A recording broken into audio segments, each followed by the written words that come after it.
Welcome to Classic Comedy of Old Time Radio. I'm your host, Ron Eckelbarger. Today we have a show of lasts with the Bob Hope Show.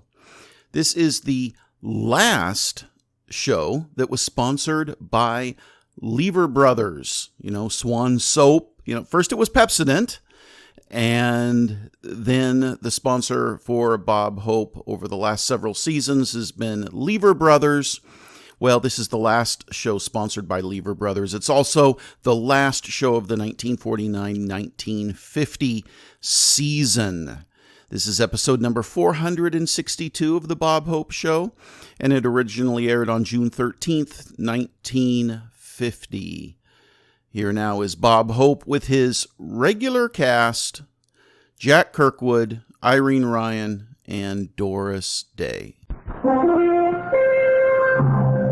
No rinse, surf, the miracle wash day discovery brings you the Bob Hope Show.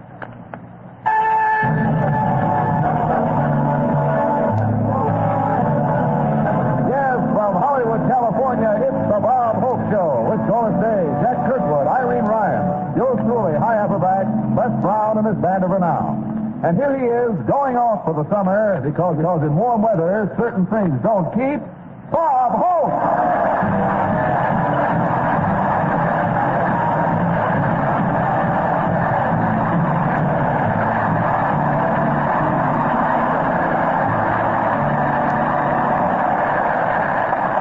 You have a writer, eh, Hyman? Thank you very much.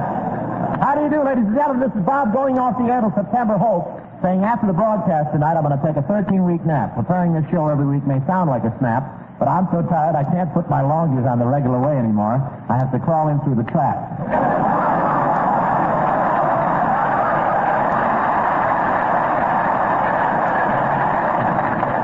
Yes, sir, this is my last show of the season for Lever Brothers. It was quite a year. Between the soap and the Treasury Department, I finished clean. I thought of going to Scotland on my vacation, but I understand that after Crosby's visit, Americans aren't very popular there. They stole so many hotel towels, when you wash your hands over there now, you have to wait for someone to come in wearing a kilt.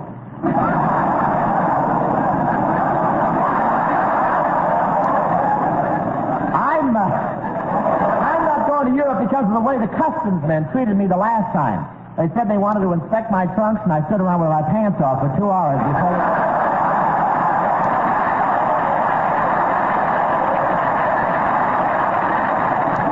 Well, you get the idea. But it's been an exciting season this year. I just flew in from Washington. They've got a beautiful 18-hole golf course in Washington, but I had a little trouble. I hit my ball in a hole marked 52. It was Dewey's. He was tunneling his way in from Albany.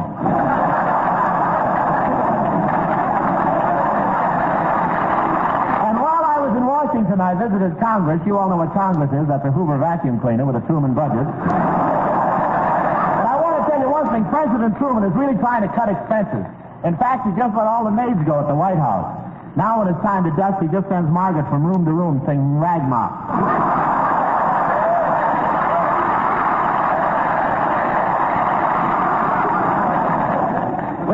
Trip back on the plane, and we had a pretty stewardess. I said, don't forget my safety belt, and she didn't. Every time she didn't feel safe, she belted me. It was a smooth trip back, but we landed in Los Angeles with half the floor ripped out of the plane. I went to the washroom and forgot to unfasten my seatbelt.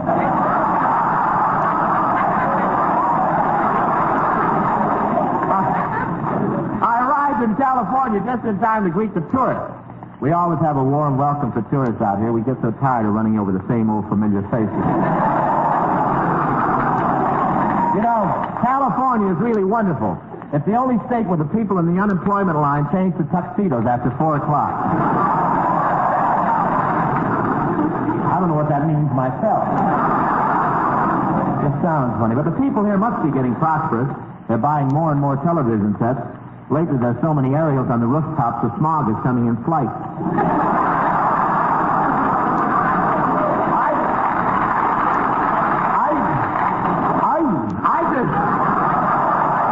I did 2 television shows, and Variety gave me quite a write-up. It said, Hope goes into TV. Movies are better than ever. The way you see the new cameras in television, they're going to be terrific for commercials.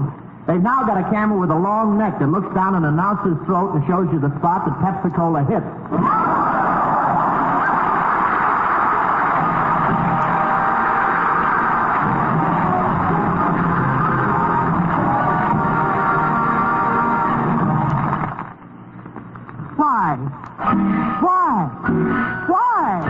Why rinse clothes? New no-rinse surf gets your wash so clean, you need never rinse again.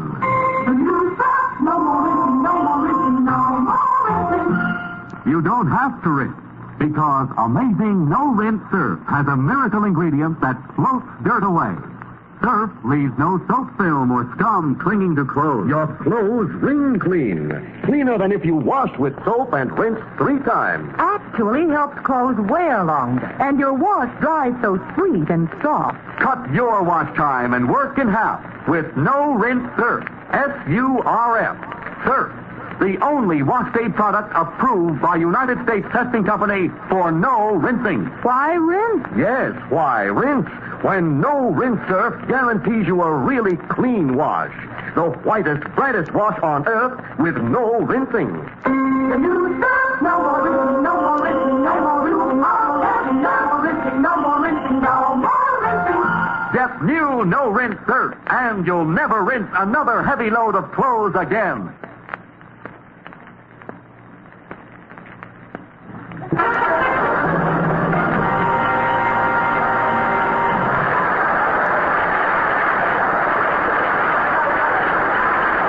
Ladies and gentlemen, as you know, this is the last of 40 consecutive radio shows, and Bob has worked awfully hard. In fact, Doris Day has insisted that he have a checkup. So we now find the two of them on the way to the doctor's office. But not the kind of a doctor you think. Oh, that's...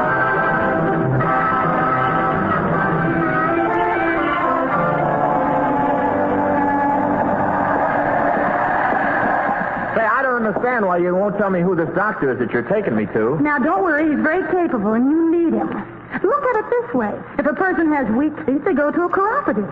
If there's something wrong with their eyes, they go to an oculist. And if they have a weak spine, they go to an osteopath. All right, but where are you taking me? To a psychiatrist.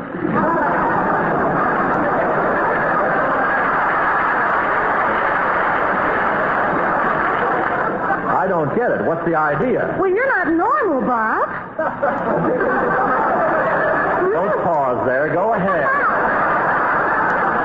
Well, it's not natural for anybody to want to be traveling all the time like you do. Well, there's nothing wrong with that. I just like to be on the go. It's in my blood. I was born on the Greyhound bus. Bob. It's true, Doris. All the kids in my family were born on a bus. In fact, my mother used to name us after the scenery she saw through the window. I never told anybody before, but my full name is Robert Burmashave Hope. I know, but I was lucky. I got a brother named Chew Mail Pouch Tobacco. And another one called Welcome to Azusa, 10-minute stop. So you see, I can't help traveling, Dodo. I know, Bob, and you're going to see this doctor. His office building is not very much farther. It's just around this corner up here. A few doors up the street. Hello, Doris. Hello, Mr. Hope. Well, Miss Ryan.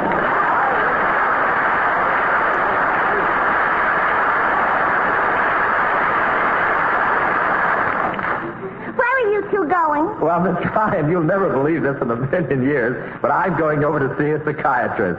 Well, I think you're very wise to go before they send a couple of men after you.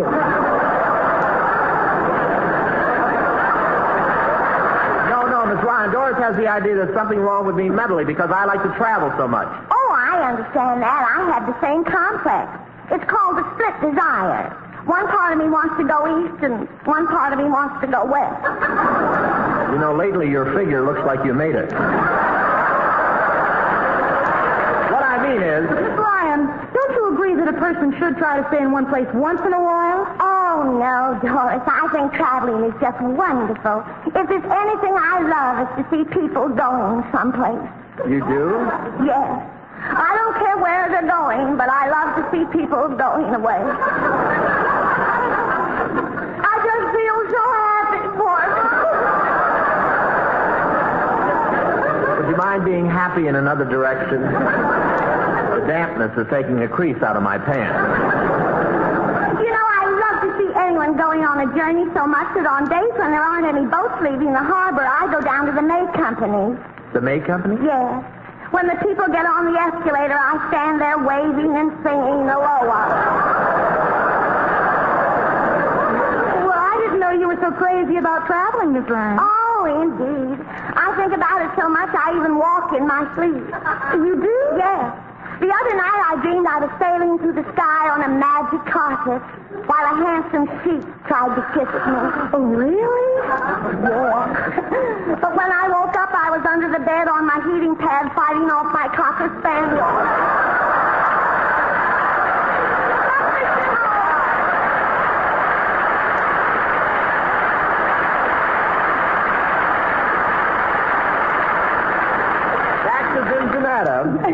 Now, you come on, Bob. You can't get out of seeing that psychiatrist. I made the appointment, and I'm going to stay with you until I'm sure that you're in the office. I've been in this waiting room for 5 minutes. I wonder what he... Well, hello there. Oh, hello. Gee, are you the nurse? That's right. I just graduated last week. What can I do for you? Beat me with your diploma.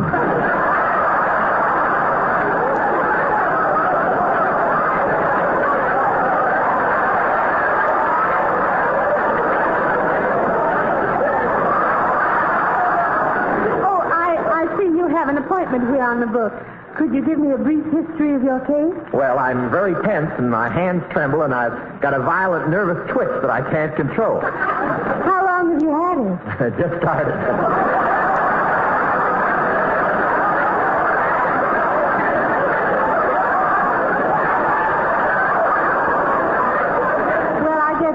Data for my record. And now, if you'll be so kind... Oh, here comes the doctor now. Doctor? Doctor, wait a minute. Wait, you got a patient. Look, I'm here. Okay, you go that way and I'll go this way, and if we catch her, we'll go halvesies.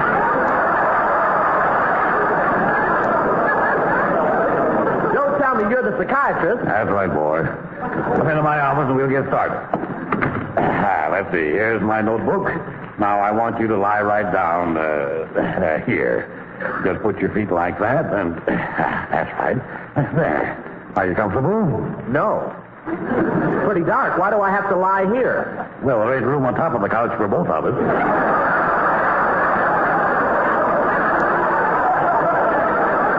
Now, wait a second. I don't like to look for this office, and this isn't even a real couch. Oh, come on now. Lie back and relax while I probe into your subconscious. Nurse, hand me that hammer. There, thanks.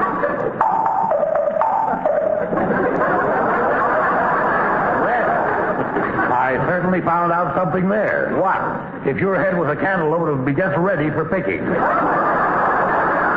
Well, the motivations may stem from a guilt complex. Have you ever done anything in your past that you were ashamed of? Well, yes, I did. Tell me about it. Well, you'll have to send the nurse out of the room. You can leave, Miss Brady. Now, what was it you did that was so wrong? Well, I'll never live it down. It happened in a hotel in Denver. I could never go back there again. Why not? Well, one morning in the bathroom, I dried myself in a towel marked hers.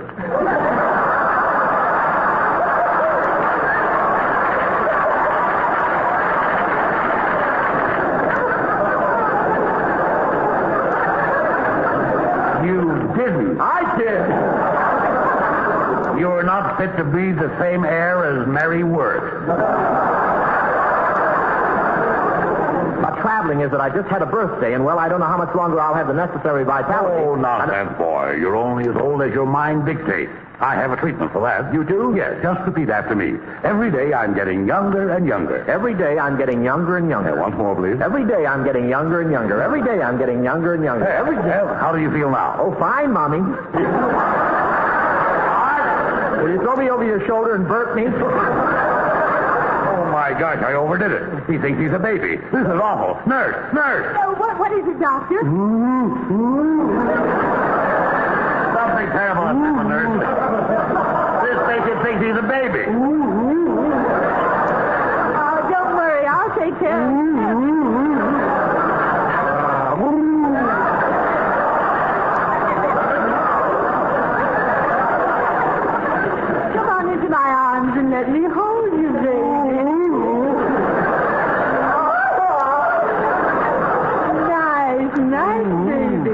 Is there anything Nursey Worsey can do for Baby Wavy? Yeah, beat me with your diploma.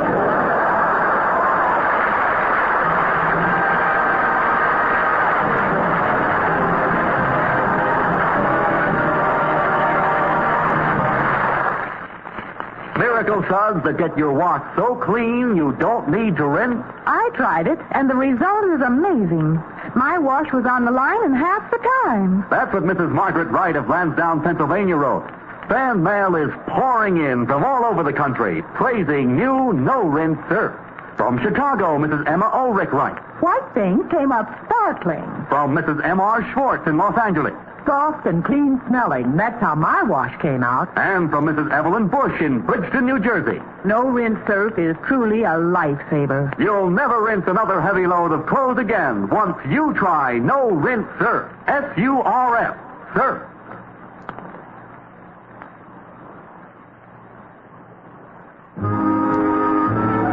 Here's a repeat on a capital recording by Maggie Whiting and the Velvet Foghorn. And to augment it properly, we have the Warner Brothers triple threat, and it's Doris Day. This is the story of a blind date. The lady was 30 minutes late. Now listen to the chatter. As we go for a drink, first what we say politely. Then exactly what we think.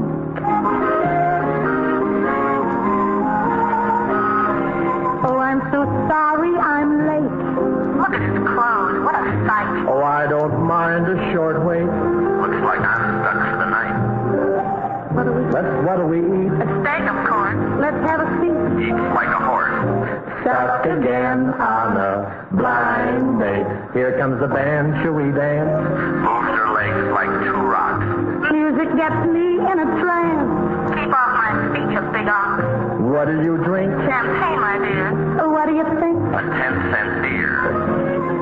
Stuck again on a blind date. Then we went for a moonlit ride. But only to be polite. By accident, you found my lips. You kept hugging and kissing. And kissing and hugging and holding me tight. You better stop, it's so late. I'll call him around. Just don't. Baby, your kisses are great. Boy, am I glad we're near home. Say you were well. See you, Jack. You wouldn't tell. My aching back. Stuck Again on a blind date. Then quickly we went to the door. But only to be polite. And once again you found my lips. You kept hugging and kissing. And kissing and hugging the rest of the night. Thank you again, here's the door. This guy's getting off cheap. Only 4:15. Uh-oh, there goes my sleep. I'll see you when. Why don't he leave? Call me again. Yeah, next New Year's Eve. Good night. What a character. Good night. What a character. Come to think of it, she didn't kiss too bad. I'm thinking he's nice looking, but... I could have been nicer. I'm a dope. Oh, I should have been sweeter. Now no hope. Holy smoke, she forgot her bag. You forgot your bag. Thanks. See you tomorrow night at 8? It's a date. I won't be late. On one thing we'll both agree. No more blind dates for you and me.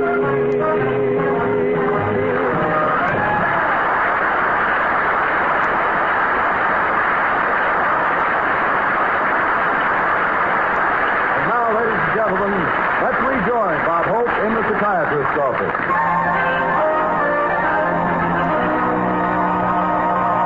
Now, look, Doctor, I've been here quite some time now, and you still haven't told me what my trouble is. Now, look here, boy.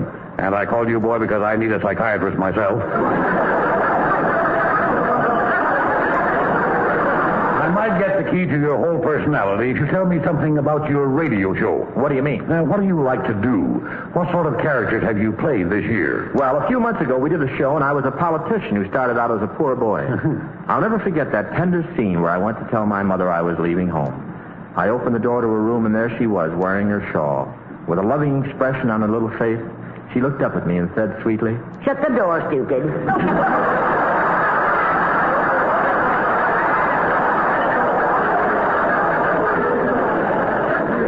I want to talk to you, Ma. Are you busy? No, it's just so lonely around here. I was doing some knitting.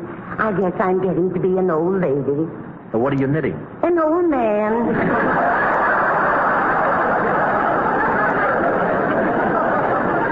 Ma, I came to tell you I'm leaving home. I'm going to the city. I made up my mind to be a politician. Oh, that's wonderful. You know, your father was a leader, too. He was president of the Elks. Really? Yes, your father was a big elk. In fact, the first time his antlers punctured 3 holes in my head.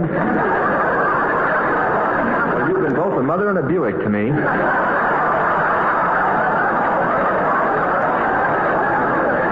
Someday you'll be proud of me, Ma. I'm going to be governor of this state. Solid.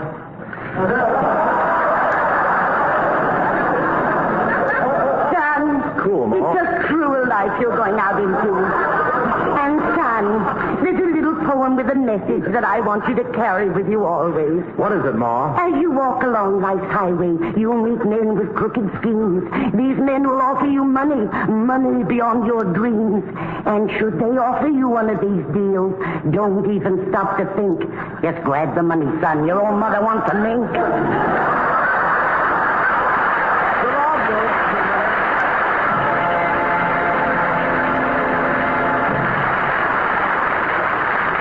That was very interesting psychologically. You know, I'm beginning to understand your character a little better now.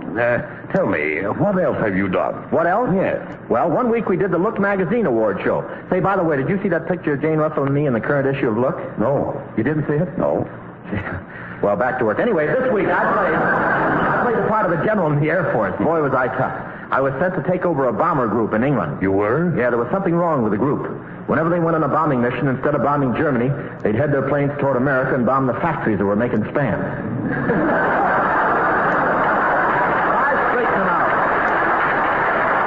I straightened them out. You should have heard me when I stormed into the headquarters to take over command.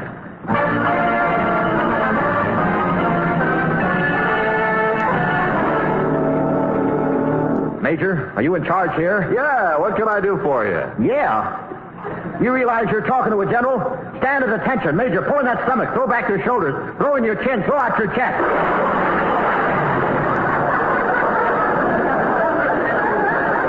Not all at once, Major. No, sir, I'm sorry, sir. It won't happen again, sir. It's too late to be sorry. You're a major, is that right? Yes, sir. Well, I'm breaking you, Major. Starting tomorrow, you're a colonel. But, sir, that's a promotion. You've got it all wrong. I can't help it. My writers were in the Navy.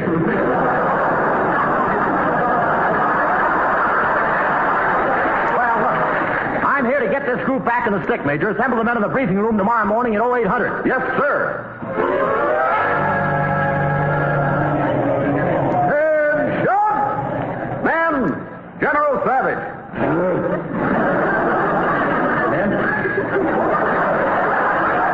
I've been sent out here to spark up this outfit. I didn't ask to be put in a desk job. The only reason I'm here is because I was wounded in the Battle of the Bulge.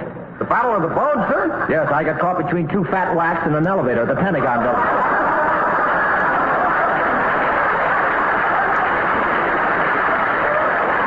Any questions? All right.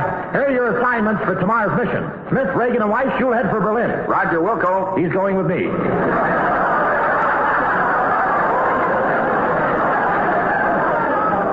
Jones and Green, you'll head for Stuttgart. Gilbert and Kelly, you'll go to Munich. Major Stovall, you'll fly with me. Where are we going? Las Vegas. You can't get hurt there.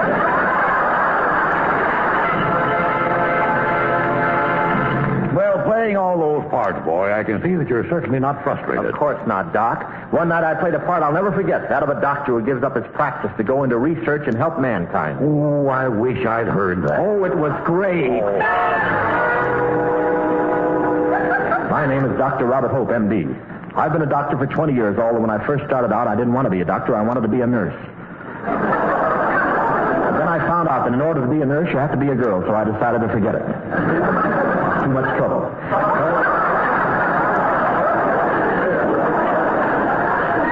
Well, I became a doctor, I wanted to do something important in medicine. I soon decided that the thing that would most help humanity would be a cure for the common cold. I went to work immediately. I stocked my laboratory with equipment and experimental animals. Then one day I sent for my assistant. Yes, Dr. Hope? Nurse, I'm trying another experiment tonight. Oh, you've tried so many. I know. You see that guinea pig over there? He had a cold when I first got him. Every day for 6 months I've injected him with bromoquinine and whiskey. Well, what happened? I cured his cold, but now he's the only guinea pig that's a member of Alcoholics Anonymous.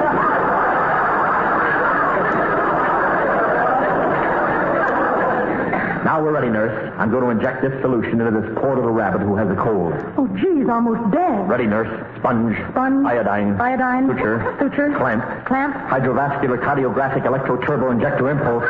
Clamp.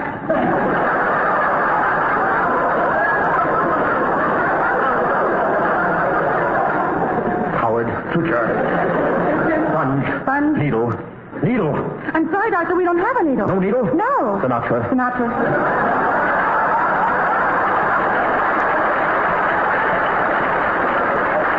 There, it's done. Oh, I'm afraid it's a failure. I've tried everything I know. Dr. Hope, look. What? The rabbit's opening its eyes. No. You've done it. No. You've done it. You found a cure for the common cold. Dr. Robert Hope, we are about to honor you for your heroic achievement in producing a remedy for the common cold. I herewith present you with the Medical Association Award for your efforts in releasing humanity from hours of suffering because of cold. Dr. Hope, have you anything to say? Oh, yes.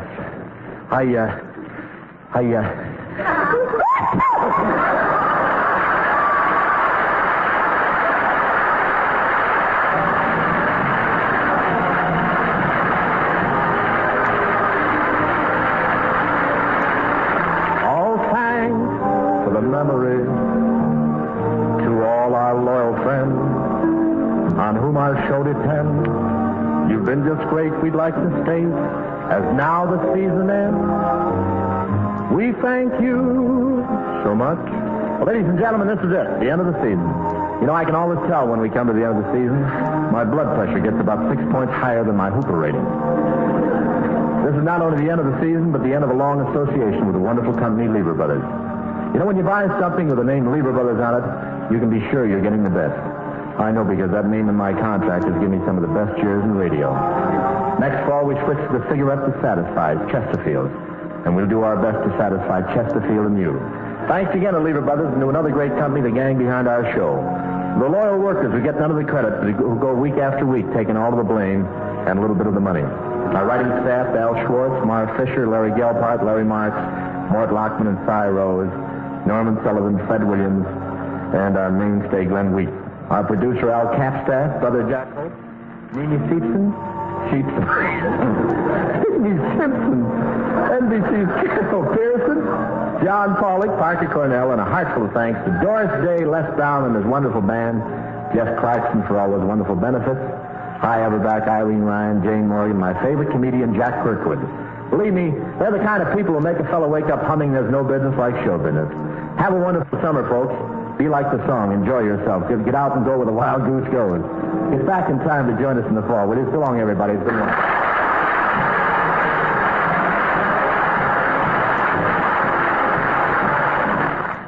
Please send your questions and comments to host@classiccomedyotr.com. Come back next Wednesday for another episode of The Bob Hope Show and check in on Friday for the next installment of The Life of Riley. Until we meet again, in the words of Abraham Maslow, you will either step forward into growth or you will step backward into safety.